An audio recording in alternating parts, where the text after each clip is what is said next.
The World Health Organization says that it's received reports that more than 450 civilians have been killed in a hospital in the Sudanese city of El-Fasher. The paramilitary Rapid Support Forces are being accused of the killings after capturing the city from the Sudanese army following an 18-month siege. While the army's retreat is a potential turning point in Sudan's brutal civil war, as El-Fasher was their last remaining foothold in the west of the country. Now, this means that the RSF is effectively in control of the Darfur region, and there are growing claims of atrocities in El-Fasher.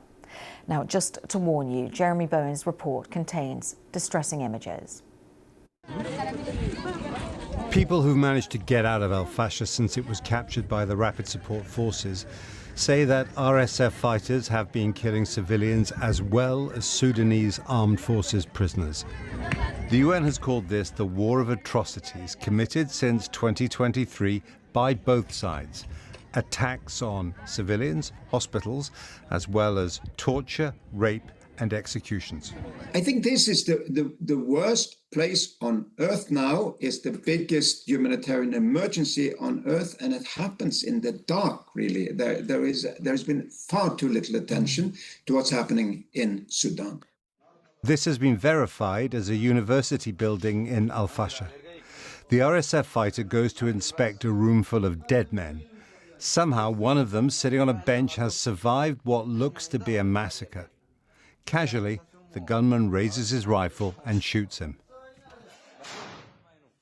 With another fighter, he strolls around their victims, making sure no one is left alive. With Sudan in pieces, the leader of the RSF, known as Hemedti, celebrated his side's victory. He said the liberation of El-Fasher was not a step towards separation, it was a step towards national unity, whether in peace or in war. Here in the UK, Mohammed Al-Sheikh, an NHS doctor, lost touch with medics in El-Fasher who'd been monitoring the siege until just after the RSF took the city. Obviously, hospitals were always a target for the RSF attacks throughout the 500 last days. But this time they went into the hospital and they kidnapped some of the hospital staff. The very first reports that we got, they kidnapped around 4 doctors and 1 pharmacist and 1 nursing staff. And then after that, they demanded ransom from the families of these people.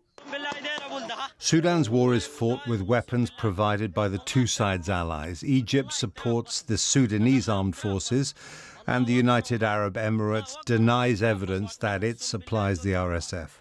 Outside powers have their own agendas, while Sudan splits into 2 halves in a catastrophic war with no end in sight that has killed more than 150,000 people. Jeremy Bowen, BBC News. Well, let's cross live to Sudan now. We can speak to Shihab Mohamed Ali, who is a senior program manager for Islamic Relief Sudan. You join us from the port of Sudan. We understand that the UN is describing what is happening in El-Fasher as impossible when it comes to aid deliveries. What is your team, what are your colleagues saying about the situation there? Yeah, good morning. Actually, the situation, as you all know, is catastrophic and very sad. The town has been under siege for the last 18 months, and now the situation is becoming even worse, with people trying to flee the town, but they could not. People got captured in the city.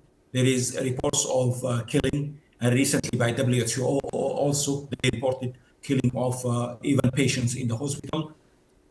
This is very sad. International community needs to intervene immediately. There was no intervention over the last 2 years.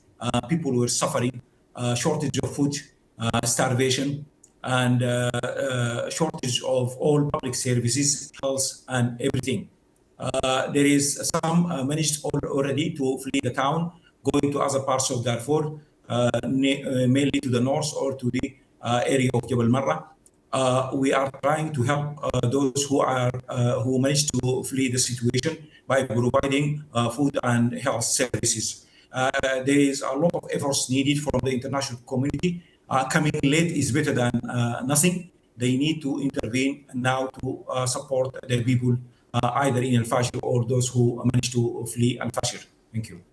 What is your understanding about why that international intervention isn't taking place, given the desperate need of the people there?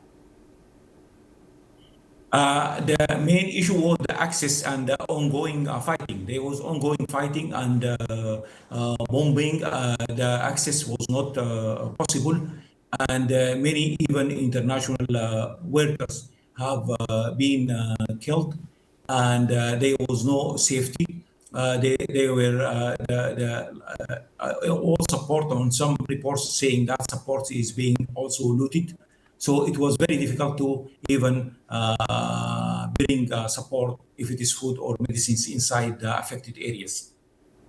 And when it comes to the displacement of people as well, it's not just the killings that we've seen, but also a huge amount of people displaced, given how long this fighting has been ongoing. How do you assess, how do you help?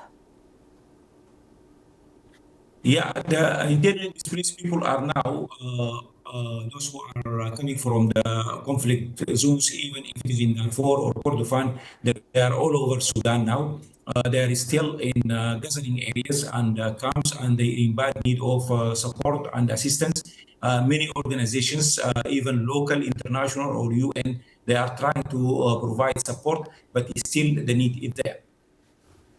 OK, Shihab Mohammed Ali from Islamic Relief Sudan, we really appreciate your time. Thank you so much for just outlining what is happening there.